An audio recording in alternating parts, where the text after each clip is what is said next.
All right, cue marker. Towards me. Yeah, towards the other way. Other side. Yeah, that one. Good.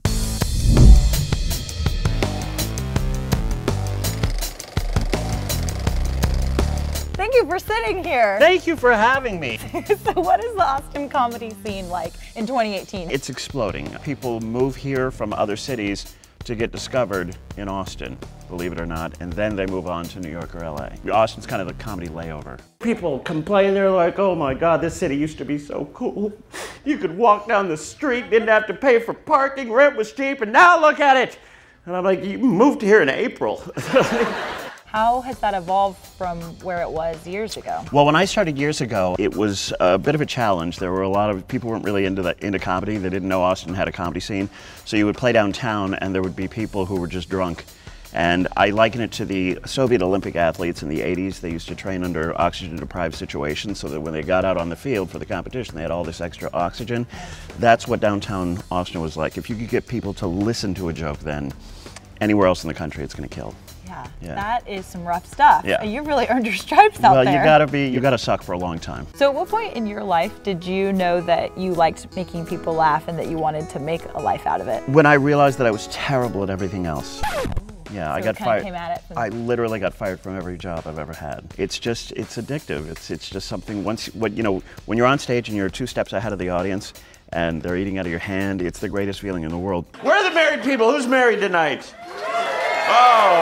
Oh, look at you. That's a fun question to ask a big group like yourselves. Because you get the people that are happy about it who are like, yeah, we're married and it's so fun. And then you get the other people who are like.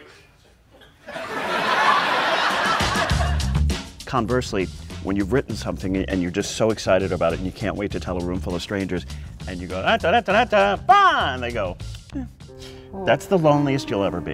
That's the loneliest feeling in the world. That is an island. Yeah. How does one recover from that? A lot of booze. Oh, okay. Is that the only way you can recover? No, there's drugs. What is the place that you like to be in Austin when you're performing? Oh, I like almost everywhere in Austin. You know, when you're 25 years old, the road is really fun because there's girls and there's booze and there's all these fun things and you get to, stay out late and the whole thing. I'm 45 now and I... No way. Yeah, and I like to sleep. What moisturizer are you using? I would like it. It's mustard. Oh, yeah, I would not. Just rub it right on my face. Never mind. No, I like to sleep in my own bed with my wife and my dogs. I like to be in bed by midnight now because I'm old. I love that you say midnight as if that's early, because to a lot of people, midnight is still late, but not in your Not world. A comedian, yeah. Not even a little comedians, bit. That's when we go out after the show. How do other cities and places compare to Austin? They don't. There are other places, and they don't have the dynamics that Austin has. It's an incredible scene that people are just clawing to be on stage. And when I started, there were only 2 rooms. There was one up north and one in downtown. And comedians got tired of waiting for stage time, and they started their own shows at coffee houses and all around town. And I love that kind of ambition. There are some people that just want to do stand-up comedy so that they can get on TV, and they can play the wacky neighbor, and they can do the comedic thing on a sitcom. And then there are people that really just love and adore being in front of an audience and being able to just lead them where you want them to go. And that's why I do it. I mean, if something amazing happened to me tomorrow, I would still always do stand-up comedy because there's no feeling like that in the world. There's no drug, there's no sex, there's no anything that's ever compares to my wife's right behind that guy. I know, it's like, wow, he's... Not that it's not good. A lot of times I almost feel bad for the audience because the stuff that's happening on stage is incredibly funny, but it's not the funniest things that are happening in the building. The green room where the comedians hang out, yes. That's where the really funny stuff happens, where comedians just, 6 or 7 guys and girls in a room, just insulting each other and cutting each other off at the knees. It's like a roast. Yeah, it is. But it's so casual. It's not even, nobody's even trying. It's just reflex now. That's the funniest part of the room. We're going to need you to take a little GoPro camera in there next time. No. Oh, what does it look like when you prepare your material? I do a lot of writing at my house by myself, and I get chronic stage fright. Like, I'm terrified of being on stage. Wait, is that real? Yeah, that's real. Okay. And so much so that before a show, I'm pacing, I'm rubbing the back of my head, and other comedians can't be around me. They're like, you are freaking me out. I can't be next to you. Your energy is... Once they say my name and I take the mic in my hand, everything's fine, and I'm perfectly comfortable. But it's the lead up to that. And that's a rush that if that ever goes away, I'll quit stand-up comedy. I was on a flight where the pilot lost it, and that's the most terrifying thing in the world. Like, when you're going and you hit the turbulence, and he comes on and goes, everybody, just hold on! You were talking about the mystery show. Yes. So what does that look like? No, you don't.